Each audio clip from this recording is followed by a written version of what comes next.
ਚੱਲ ਹੀਰਾ ਕੰਮਕਾਰ ਤੇ ਲੱਭਾ ਕੋਈ ਨਹੀਂ ਮੇਰਾ ਭਰਾ। मैंने तो बच्चे तो इन्ने दिनों की नजर रखी थी, आज कला खलोता ही कम पा दिए। ਕੰਮ ਪਾ ਦਈਏ ਚੱਲ छोटी गाड़ी देखो नहीं पता ना लगे किसे ਚੱਲ ਮੂਲ ਕੋ ਤੇ ਚੱਲ ਫਿਰ ਚਲੀਏ।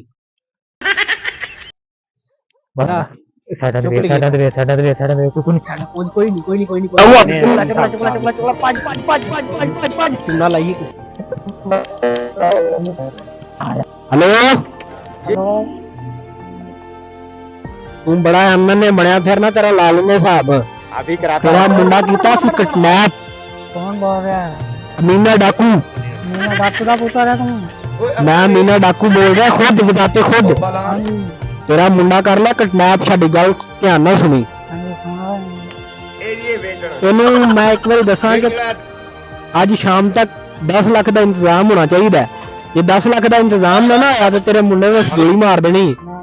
काम ना करे 10 लाख का मिल जाएगा नहीं तो टुकड़े टुकड़े करके कुत्तियां नु पा देंगे। आना किथे है? एक कोठड़ी दी बैक साइड ते आना तो 10 लाख रुपये शाम को पेड़ा देना चाहिए। ना पहुंचा तो तेरा मुंडा जेड़ा ना वो कुत्ते नु 10 टुकड़े करके खवाने ने दे। जमा गुंडी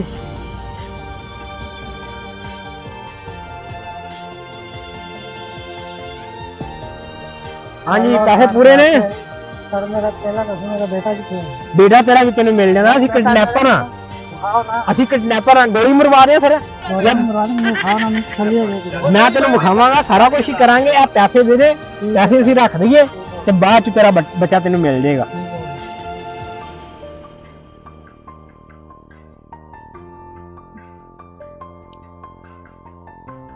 बंद कर। अस्सलाम वालेकुम। वालेकुम अस्सलाम। ला यार मुंडा पैसे मिल गए ने। पैसे मेरे पूरे पैसे ठीक है। हाँ भाई